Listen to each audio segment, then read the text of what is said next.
के आंसर खुद पे खुद बता दूंगा, बट इफ अगर आपको लगाना है आंसर तो आप अपने मन में सोच सकते हैं और फिर करेक्ट आंसर तो मैं बता ही देता हूँ। ये एक टॉपिक डिस्कशन सीरीज नहीं है, ये सिर्फ क्वेश्चन एंड आंसर। मैं किसी भी चीज को डिटेल में एक्सप्लेनेशन नहीं करता हूँ, ये सिर्फ हम एक जो हम पढ़ चुके हैं उसको रिवाइज कर रहे हैं। एक तरीके से हम यहाँ पे नए सिरे से चीज को नहीं पढ़ रहे हैं। तो चलिए ठीक है, ओके स्टार्ट करते हैं फर्स्ट क्वेश्चन से, जो कि ब्रिटिश सत्ता का विस्तार, यानी कि इंग्लिश में अगर बोलेंगे तो क्या बोलते हैं कि British expansion, British rule expansion, जो कि कहाँ, बंगाल, मैसूर, पंजाब और इसके संबंधित अलग क्षेत्रों में हुआ था। सबसे फर्स्ट क्वेश्चन है कि आपको मैच द फॉलोइंग है, कि आपको मैच करना है कि बंगाल का उस टाइम पे तत्कालीन गवर्नर, यानी कि जिस टाइम पे ये घटनाएं हुई थी, यानी कि जिस टाइम पे युद्ध हुआ था या कुछ भी रिवॉल्यूशन या कुछ भी लड़ाई हुई थी, उस टाइम पे बंगाल के गवर्नर कौन होते थे। तो इसका मैं सीधा सीधा आंसर आपको बता देता हूँ, इसको मैं पढ़ता नहीं हूँ क्योंकि एकदम सीधा बता देता हूँ कि ये जो है ना, ये सारे एकदम करेक्टली मैच है। कि जो प्लासी का युद्ध हुआ था, मतलब प्लासी का जो वॉर हुआ था 1757 में, उस टाइम पे बंगाल के गवर्नर थे रोजर ड्रैक। द्वैत सेशन लागू हुआ था, यानी कि डुअल गवर्नांस सिस्टम 1765 में रॉबर्ट क्लाइव के अंतर्गत, यानी कि उस टाइम पे वो उसके गवर्नर थे। बक्सर का जो युद्ध हुआ था, यानी कि बक्सर वॉर 1764 में वेनिस स्टार्ट के टाइम हुआ था। बंगाल अकाल 1770 में कर्टियर के टाइम पे हुआ था, जो कि मैं हमेशा सबको पहले ही बता देता हूँ, चाहे वो किसी भी वीडियो में हो, कि मेरी हिंदी इतनी अच्छी नहीं है, सो प्रोनाउंसिएशन पे थोड़ा सा इग्नोर करिएगा। बट हाँ, मैं कोशिश करता हूँ कि मैं हिंदी को भी प्रोनाउंसिएशन अच्छे से कर पाऊँ। सेकंड क्वेश्चन है कि प्लासी का लड़ाई 1757 में अंग्रेज सेना का नेतृत्व किसने किया, यानी कि जिस टाइम पे प्लासी की लड़ाई हुई थी, प्लासी वॉर 1757 में, ब्रिटिश की तरफ से उनकी आर्मी का कमांड किसके हाथ में था। तो ये एकदम सीधा आपको पता होना चाहिए, रॉबर्ट क्लाइव। इन क्वेश्चनों में आपको ऑप्शन की आवश्यकता नहीं होनी चाहिए। थर्ड क्वेश्चन की बक्सर के वॉर के समय 1764 में ब्रिटिश वॉर का कमांडिंग ऑफिसर कौन था। तो इसका भी सीधा पता होना चाहिए, हेक्टर मुनरो। बंगाल का द्वैत शासन कब से कब तक चला, यानी कि बंगाल में डुअल गवर्नेंस सिस्टम कब से कब तक चला। तो इसका आंसर है 1765 से 1772 तक। मैं इन क्वेश्चंस के ऑप्शन नहीं पढ़ूंगा क्योंकि ये इस तरीके के क्वेश्चन है कि ये आपको टिप्स पे रटे होने चाहिए। अगर आपको इन क्वेश्चनों में पता मतलब ऑप्शन की जरूरत पड़ रही है, तो इसका मतलब ये है कि आपको रिवाइज करने की जरूरत है चीजों को ना। जहां ऑप्शन की जरूरत पड़ेगी वहां मैं सीधा आपको ऑप्शन भी बताऊंगा, बाकी आप तो बुक में देख ही रहे होंगे ऑप्शन। चलिए ठीक है, क्वेश्चन नंबर 5 की ईयर 1798 ईस्वी में लॉर्ड वेलेस्ले द्वारा प्रस्तावित सहायक संधि को स्वीकार करने वाला सबसे पहला भारतीय शासक था, यानी कि सब्सिडरी अलायंस को सबसे पहले किस स्टेट ने एक्सेप्ट करा 1798 में। तो ऑब्वियसली बात है, सबसे पहला किसने एक्सेप्ट करा था, हैदराबाद के निजाम ने, निजाम ऑफ हैदराबाद। क्वेश्चन नंबर 6 की भारत का फर्स्ट गवर्नर जनरल व वाइसरॉय कौन था। तो ये तो एकदम सीधा सबको पता है, लॉर्ड कैनिंग। लॉर्ड वुड तो मैं नहीं बोलते, चलो ठीक है, इसमें लिखा हुआ है लॉर्ड थोड़ी है हमारे लिए, माई लॉर्ड थोड़ी है। लॉर्ड सिस्टम तो हमने गवर्नर जुडिशरी में खत्म कर दिया, तो अब हम क्या, हमारे लिए भगवान थोड़ी है ये। बट ये अपने आप को लॉर्ड कहलाते थे, ठीक है, सीधा नाम कैनिंग थे, लॉर्ड वुड कुछ नहीं होते।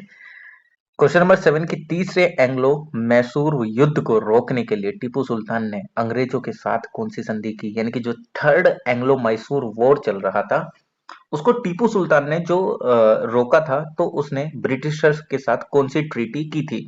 तो इसका भी सीधा आंसर पता होना चाहिए, श्रिंगमपट्टनम की ट्रीटी, यानी कि ट्रीटी ऑफ श्रिंगमपट्टनम। नेक्स्ट क्वेश्चन है कि राज्य क्षय हड़प नीति जब्ती सिद्धांत, यानी कि जिसको हम इंग्लिश में क्या बोलते हैं, डॉक्ट्राइन ऑफ लैप्स, किसके द्वारा लाई गई थी। ये सीधा ही पता होना चाहिए, डलहौजी के द्वारा ये लाई गई थी। क्वेश्चन नंबर 9 की किस सिख गुरु ने फारसी में जफरनामा लिखा था। फारसी में जफरनामा किसने लिखा था, फारसी में जफरनामा जो लिखा था वो लिखा था गुरु गोविंद सिंह ने। नेक्स्ट क्वेश्चन कि भारत में डाक व्यवस्था शुरू करने वाला ब्रिटिश गवर्नर जनरल कौन था, यानी कि डाक सिस्टम जो लेके आए थे, जिनने इंट्रोड्यूस करा था, वो ब्रिटिश गवर्नर जनरल कौन थे। तो टेंथ का आंसर है ए, यानी कि टेंथ का आंसर ए। तो कौन थे, लॉर्ड डलहौजी, वो सॉरी हाँ हाँ ठीक है हाँ, डाक वाले ना 10th का, ए सही है, लॉर्ड डलहौजी थे। किस सिख गुरु ने गुरु नानक की जीवनी लिखी थी? तो ये भी आपको सीधा पता होना चाहिए, यानी कि किस सिख गुरु ने गुरु नानक जी की एक तरीके से बायोग्राफी लिखी थी? तो वो लिखी थी किसने? सी ऑप्शन, गुरु रामदास जी ने। मैं इनके ऑप्शन नहीं पढ़ रहा हूं क्योंकि ये क्वेश्चंस आपको टिप्स पे होने चाहिए, तो इसलिए मैं ऑप्शन नहीं दे रहा हूँ। बाकी आप वीडियो जो देख रहे हैं यूट्यूब पे उनको दिख रहा होगा, और जिन्होंने बुक खोल रखी है उनको उसमें दिख रहा होगा। इसलिए मैं इनके सीधे सीधे आंसर बता रहा हूँ। क्वेश्चन सुनते दिमाग में आंसर आने चाहिए। इससे क्या होता है कि आपका कंफ्यूजन कम होता है, आपकी एक्यूरेसी रेट बढ़ती है। जब एक्यूरेसी रेट बढ़ता है तो सिलेक्शन के चांसेस बढ़ते हैं, तो डेट्स वाई। क्वेश्चन नंबर 12, सिखों के सैन्य संप्रदाय खालसा पंथ का प्रवर्तन किसने किया? यानी कि जो एक ये कम्युनिटी थी खालसा वाली, तो उसका प्रवर्तन किसने किया सैन्य संप्रदाय में? तो इसका जो आंसर है 12th वाले का, वो है आपके ऑप्शन नंबर सी, यानी कि गोविंद सिंह जी ने। 1757 में सिराजुद्दौला किसके द्वारा पराजित किया गया? यानी कि सिराजुद्दौला को 1757 में किसने हराया था? तो उसको हराया हराया था क्लाइव ने। निम्नलिखित में से किस किस ने लॉर्ड वेलेस्ली के साथ सहायक संधि पर हस्ताक्षर किए? यानी कि लॉर्ड वेलेस्ली के साथ जो एक ट्रीटी थी उस पर किस किस ने सिग्नेचर करे? तो इसका मैं सीधा आंसर आपको बता देता हूँ। इसका आंसर होगा ऑप्शन नंबर डी, यानी कि 3 ने। हैदराबाद के निजाम ने, यानी कि निजाम ऑफ हैदराबाद, अवध के नवाब, नवाब ऑफ अवध, मैसूर के राजा, किंग ऑफ मैसूर। निम्नलिखित में से सिख गुरुओं का सही कालक्रम बताइए, यानी कि आपको एकदम राइट क्रोनोलॉजिकल ऑर्डर में लगाने हैं उनके ईयर्स के अकॉर्डिंग। तो सबसे पहले कौन थे? सबसे पहले अमरदास, फिर रामदास, अर्जुन देव, तेग बहादुर। अमरदास, रामदास, अर्जुन देव, तेग बहादुर। अमरदास, रामदास, अर्जुन देव, तेग बहादुर, ऐसे याद कर लो थोड़ा सा।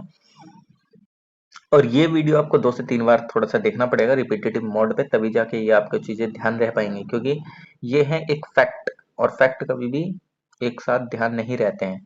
तो आपको ये वीडियो एटलीस्ट 3 बार देखनी चाहिए, तभी वो ध्यान रहेगा। बाकी आप लोग पहले से पढ़ चुके हैं या पहले से आपको आता है, तब तो कोई दिक्कत नहीं, तब तो आपका ये रिवीजन ही हो रहा है। संगोली की संधि, यानी कि ट्रीटी ऑफ संगोली 1816 में किस किस के बीच हुई थी? ऑब्वियसली बात है, सीधा ईस्ट इंडिया कंपनी और नेपाल के बीच में। इसकी वजह से आज लड़ाई भी तो है ना।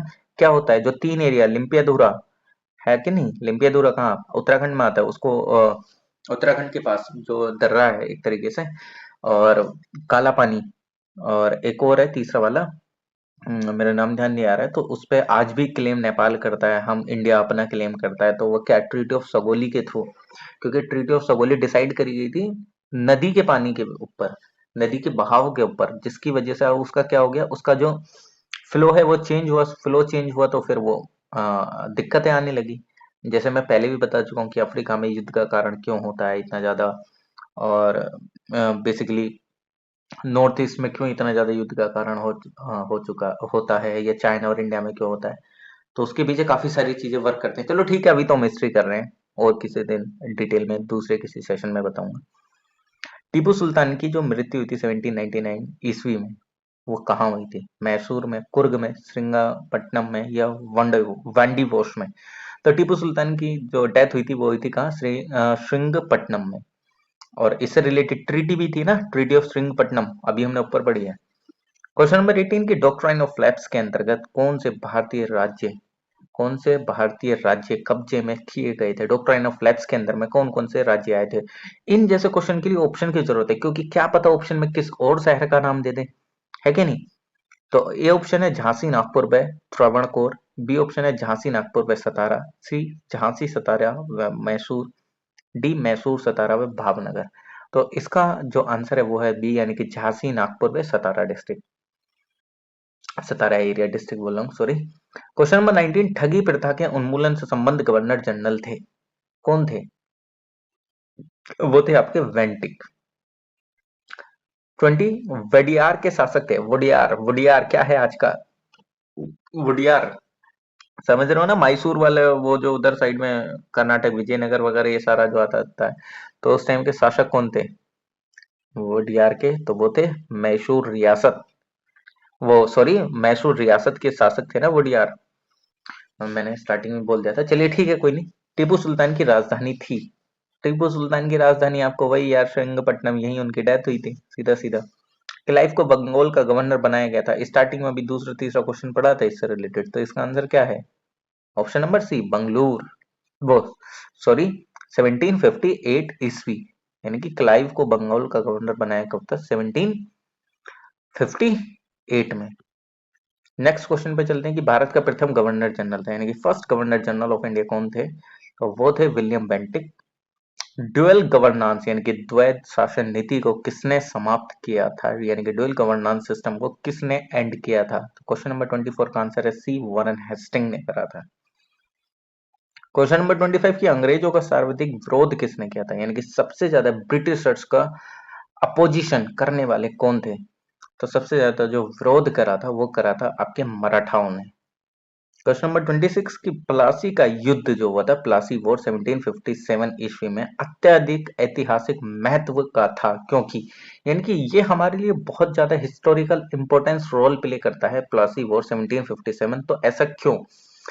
तो ऐसा इसलिए है, चलो मैं आपको ऑप्शन दे देता हूँ। ए ऑप्शन, इसने भारत में फ्रेंच शक्ति का अंत कर दिया। बी ऑप्शन, इसने बंगाल में ब्रिटिश वर्चस्व के लिए मार्ग प्रशस्त किया और उसके बाद संपूर्ण भारत पर ब्रिटिश नियंत्रण के लिए रास्ता खुल गया। एडमिरल वॉटसन कर्नल क्लाइव के अधीन सारी सेना का सफाया हो गया। ये सिराजुद्दौला के खिलाफ सभी विश्वासघाती मारे गए। तो इसका जो आंसर है वो है बी, यानी कि इसने बंगाल में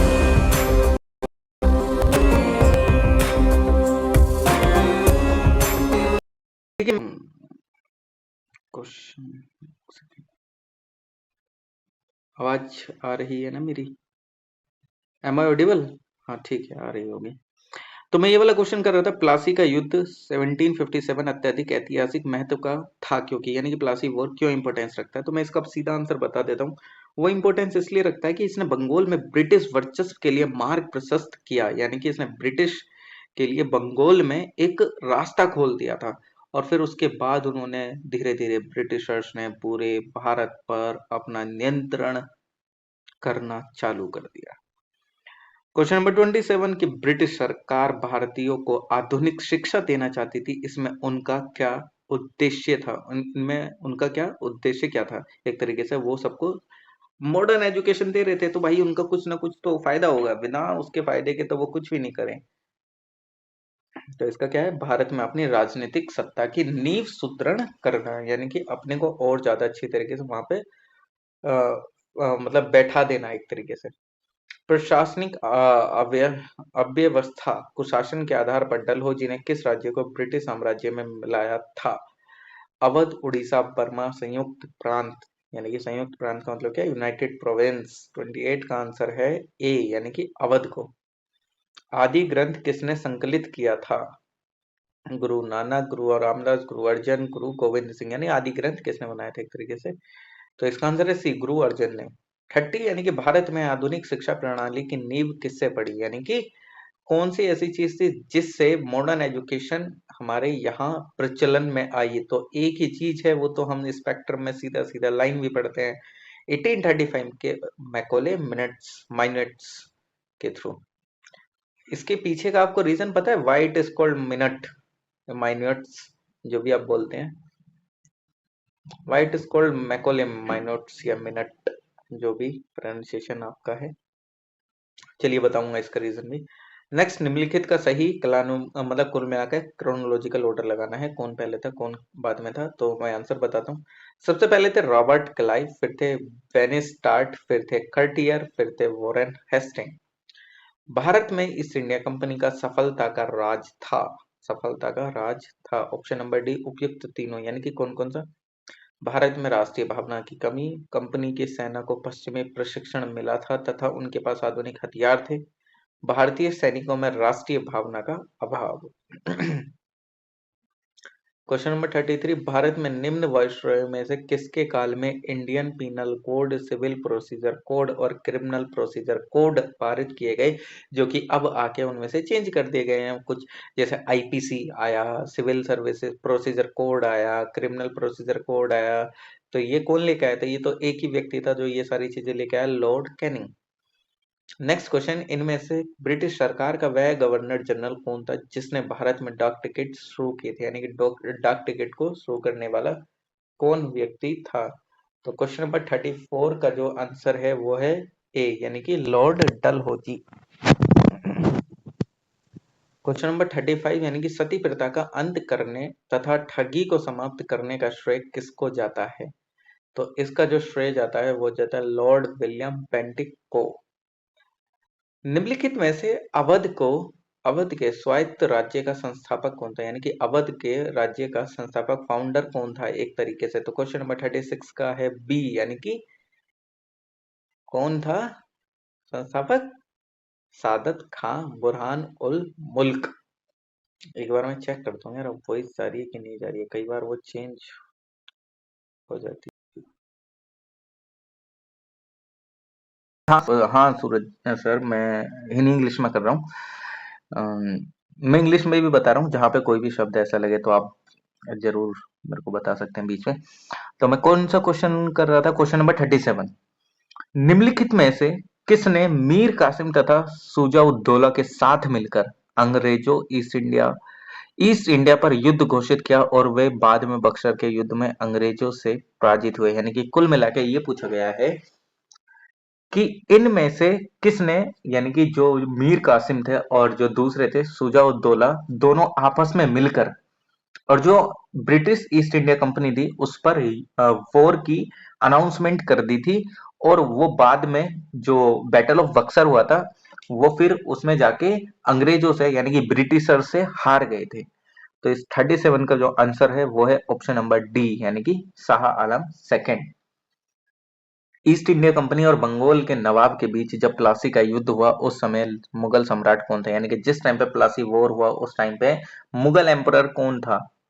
तो उस टाइम पे जो मुगल एम्परर थे वो थे हमारे कौन? Azuddin Alamgir second. Azuddin Alamgir second. Azuddin Alam. I hope कि आ रही है आवाज मेरी? यार मुझे बार बार थोड़ा सा इसमें डर लग जाता है कि नहीं आ रही है। एक बार और लिखना, टाइप करना जरा।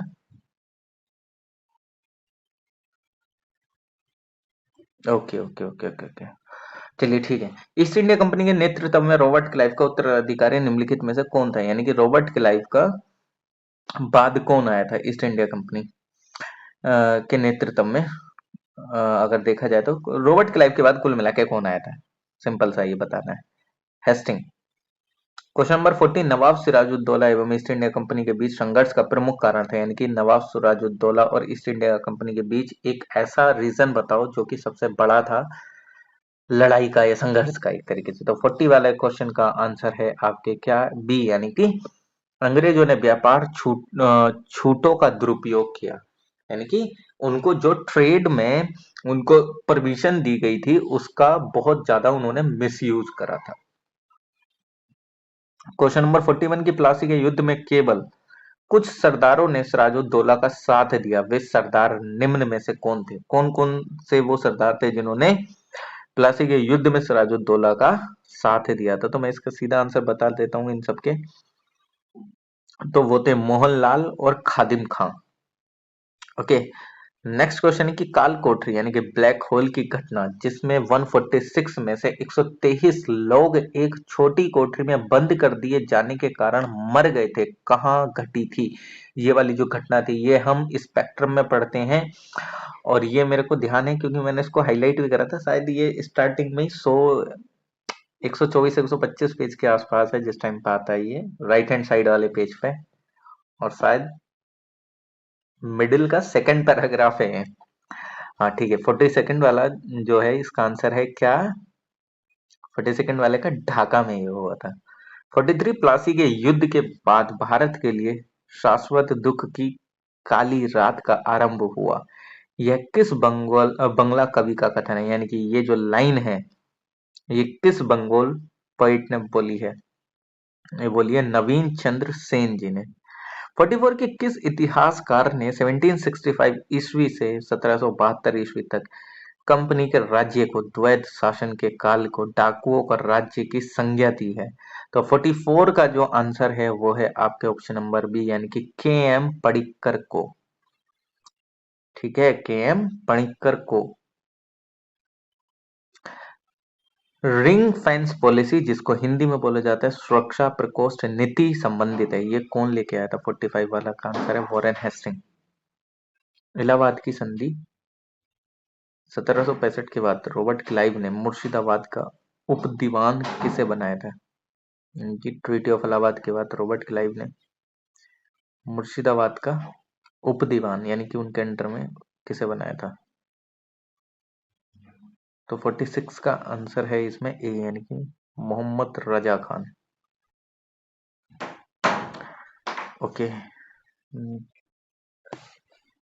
नेक्स्ट है निम्नलिखित में से किस भारतीय को रॉबर्ट क्लाइव ने बिहार का नायब दीवान नियुक्त किया था? यानी कि कुल मिला के कि रॉबर्ट क्लाइव ने बिहार का उस टाइम पे दीवान राइट्स किसको दे दिए थे? तो इसका आंसर है 47 वाले का डी यानी कि राजा सिताव राय को।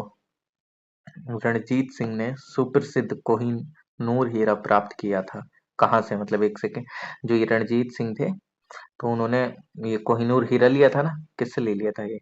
तो इसका 48 का आंसर है ए यानी कि शाहसूजा से। ब्रिटिश जर्नल जिसने हैदर अली को पोर्टो नोवा के युद्ध में हराया, वो हराया थे मतलब किस ब्रिटिश जर्नल ने? मतलब वो कौन थे ब्रिटिश जर्नल? तो 49 वाले का आंसर है आपके क्या बी यानी कि उसका आंसर है सर आयरकूट। ओके, नेक्स्ट 50 वाला 50 क्वेश्चन, महाराणा रणजीत सिंह के उत्तराधिकारी थे, यानी कि महाराणा रणजीत सिंह के कौन उत्तराधिकारी थे? उनके बाद कौन आया रणजीत सिंह के? तो वो थे खड़क सिंह। ठीक है, अब इन क्वेश्चन 50 हो चुके हैं, 50 क्वेश्चन। इफ अगर बोर हो गए हो तो कोई दिक्कत नहीं है, मैं तो रिकॉर्डिंग बाद में भी कर सकता हूँ। करूं और 25 75 करूं और 50 हो गए हैं, 75 तक पहुंचाऊं?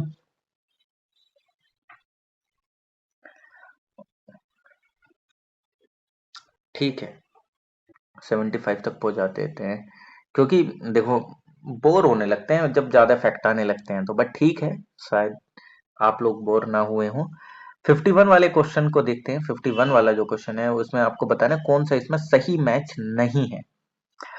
तो जो सही मैच नहीं है उससे हमें कुछ लेना देना नहीं, लेकिन जो बाकी 3 सही है वो मैं आपको बताता हूँ। वैसे जो इसमें गलत है वो है लॉर्ड होस्टिंग की, उनके समय पे सेकंड एंग्लो मराठा वॉर हुआ था, लेकिन ये गलत है। अब ये बताओ सेकंड एंग्लो मराठा वॉर किसके टाइम पे हुआ था?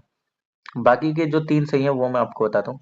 लॉर्ड कॉर्नवालिस के टाइम पे स्थायी बंदोबस्त, लॉर्ड वेलेस्ली के टाइम पे सहायक संधि प्रणाली, लॉर्ड बेंटिक के समय पे 1829 का 17वां रेगुलेशन। क्वेश्चन नंबर 52 कि किस सिख गुरु ने विद्रोही राजकुमार खुसरो की सहायता धन एवं आशीर्वाद से की थी?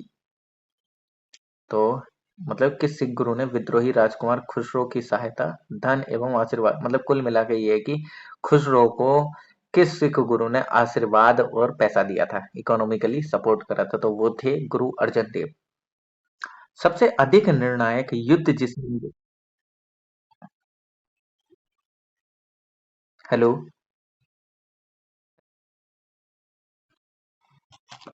हेलो, तो नेक्स्ट क्वेश्चन है कि सबसे अधिक निर्णायक युद्ध जिसने अंग्रेजों के भारत में प्रभुत्व को संस्थापित कर दिया था, ऑब्वियसली बात है वो कौन सा था? प्लासी का युद्ध। उन्होंने उसने इसके थ्रू ही तो वो सबसे ज्यादा मतलब भारत में आ पाए थे ना अच्छी तरीके से अपने अंग्रेज। नहीं नहीं नहीं नहीं नहीं नहीं, ये गलत बता दिया, बक्सर का युद्ध था। भारत में प्रभुत्व को संस्थापक किया था। ठीक है, 1 नवंबर 1858 को महारानी विक्टोरिया का घोषणा पत्र इलाहाबाद में पढ़कर सुनाया था। किसने सुनाया था? 54 का आंसर है आपके बी यानी कि लॉर्ड कैनिंग ने। रणजीत सिंह किस मिसल से संबंधित थे? यार ये तो एकदम सबको पता हुआ, कौन से? वो शुक्र चकिया मिसल। तथा कथित कुशासन के आधार पर किस गवर्नर जनरल ने मैसूर राज्य के प्रशासन को ले लिया था? तो 56 का आंसर है सी यानी कि लॉर्ड विलियम बेंटिक ने। किसने अपनी राजधानी मुर्शिदाबाद से मुंगेर स्थानांतरित की थी? किसने करी थी? ऑब्वियसली बात है डी ऑप्शन, मीर कासिम ने।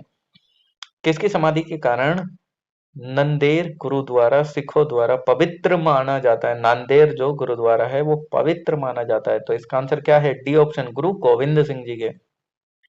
बक्सर के युद्ध 1764 के समय दिल्ली का शासक कौन था? तो इस 59 का आंसर क्या है? डी यानी कि शाह आलम सेकंड था। टीपू सुल्तान अंग्रेजों के साथ युद्ध में कब मारे गए थे? तो कब मारे गए थे? 60 का आंसर बी यानी कि 1799 में। किसके शासनकाल में ब्लैक होल दुर्घटना घटित हुई थी? यानी कि ब्लैक होल वाली दुर्घटना कब हुई थी? सिराजुद्दौला के समय में। 62 की सिखों के अंतिम गुरु कौन थे? सिखों के अंतिम गुरु कौन थे? तो वो थे आपके गुरु गोविंद सिंह। निम्नलिखित में से कौन सा युद्ध था जिसने भारत में ब्रिटिश प्रभुत्व का प्रारंभ किया? ब्रिटिश प्रभुत्व का प्रारंभ किया वो थे प्लासी का युद्ध।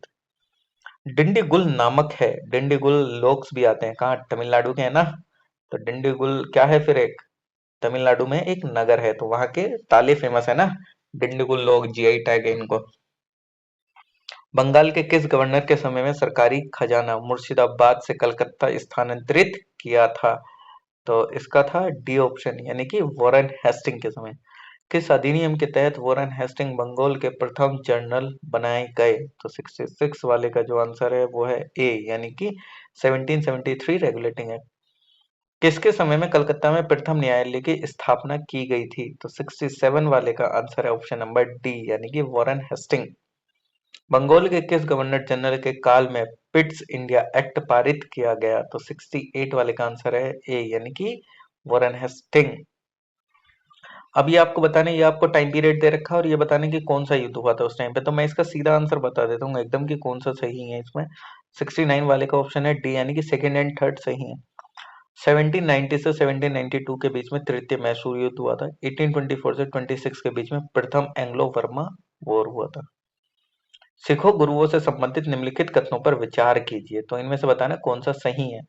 तो ये जो 70 वाला क्वेश्चन है इसका बी आंसर है यानी कि दूसरा और तीसरा सही है। तो इन्हीं को जानते हैं हम कि गुरु अर्जुन देव सिखों के गुरु गुरु रामदास के पश्चात बने, उनके बाद बने। गुरु अर्जुन देव गुरु रामदास के बाद बने थे। गुरु अंगद अंगद ने सिखों को उनकी अपनी लिपि गुरुमुखी दी। नेक्स्ट क्वेश्चन कि भारत में ब्रिटिश शासन के दौरान निम्नलिखित राज्य यानी कि प्रिंसली स्टेट्स पर विचार कीजिए और ब्रिटिश द्वारा इनके सम्मेलन विलय का सही कालानुक्रम बनाइए। मतलब कुल मिला के ये जब ब्रिटिश में शामिल हो गए थे उनके क्रोनोलॉजिकल ऑर्डर बताना है कि कौन सबसे पहले कौन बाद में। तो इसका आंसर है सी यानी कि पहले सतारा, फिर संबलपुर, फिर झांसी। इनमें से भारतीय शासकों में से कौन था जिसने विदेशों में आधुनिक पद्धति से दूतावास स्थापित किए थे यानी कि एम्बेसी टाइप से स्थापित करे थे? तो वो 72 का क्या है? डी यानी कि टीपू सुल्तान ने, यानी कि मॉडर्न फॉर्म में। 73 की ब्रिटिश भारतीय राज्य क्षेत्र का अंतिम प्रमुख विस्तार हुआ किसके समय में? तो वो है डलहौजी के समय में। 74 का ऑप्शन मैं सीधा बता देता हूँ, इसका है सी आंसर, बट वो एकदम कैसे, इसका ऑप्शन बताता हूँ। 1775 में क्या हुआ था? First Anglo Maratha war. और 1780 में सेकंड एंग्लो मैसूर वॉर। 1824 में फर्स्ट एंग्लो बर्मा वॉर। 1838 में फर्स्ट एंग्लो अफगान युद्ध यानी एंग्लो अफगान वॉर। ठगों के दमन में निम्नलिखित में से कौन संबंध था? तो जिसका संबंध था वो था कर्नल स्लीमैन। तो आई होप कि आज की वीडियो आप लोगों को काफी पसंद आई होगी। तो इस तरीके से और भी लूसेंट के पीवाईक्यूज की वीडियो अपलोडेड है जिसके थ्रू आप अपना रिवीजन एक बेहतर वे में कर सकते हैं। एटलीस्ट 2 से 3 बार इन वीडियोस को देखिएगा तो तब जाके आपके फैक्ट काफी अच्छे से क्लियर हो जाएंगे और आपका रिवीजन एक बेहतर वे में होगा।